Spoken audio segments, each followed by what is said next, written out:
Well, it was probably late '67 that we were all really immersed into our music, and although we were in the epicenter of the creation of the drug culture, being around San Francisco and the bands that really started that, you know, quote unquote acid rock scene, and we knew all these musicians. We smoked grass regularly, but never performed stoned, and never rehearsed stoned. So we were straight when we were working, and we all taught music in music stores. So the only time that we would get stoned would be after playing, or when we weren't playing, or when we weren't working. So we were kind of getting a little tired of that, because it was starting to catch on, and people in just the mainstream were starting to smoke a lot of grass and do psychedelics, LSD and psilocybin, mescaline.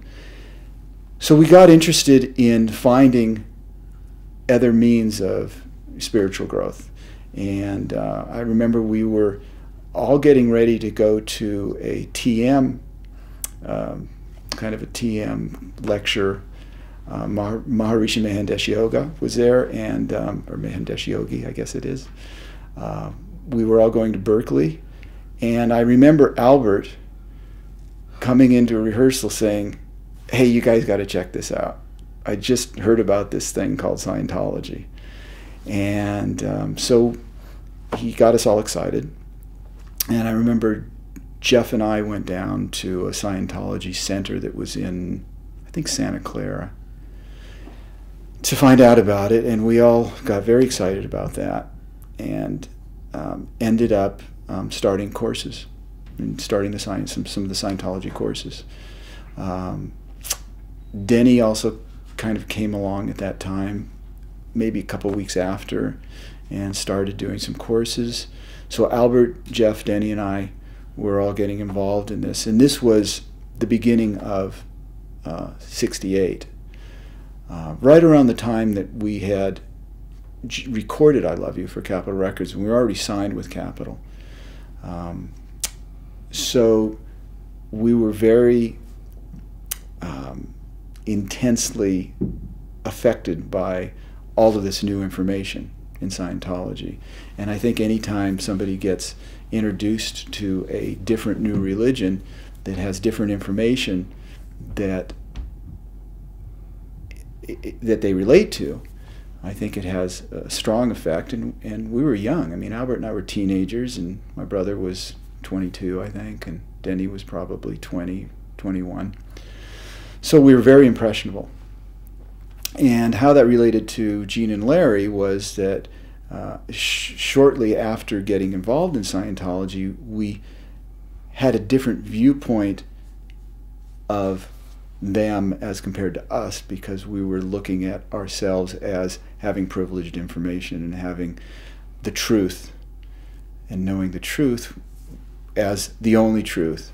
And there's certainly many, many paths to knowledge out there, which we know, but it being that young, we thought we had just stumbled upon the only one that it ever existed.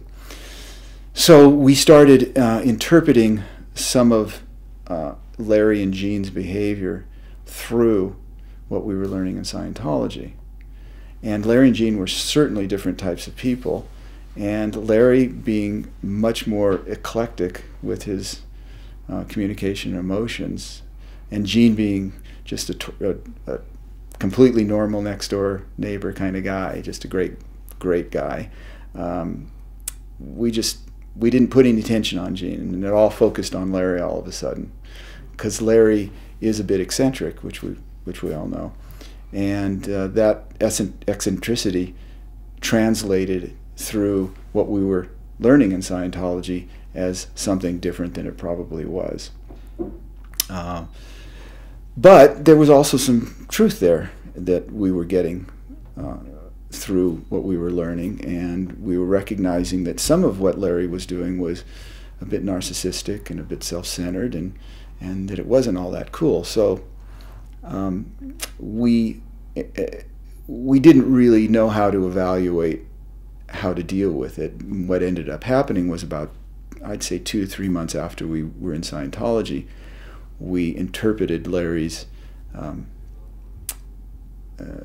interaction with us as less than positive.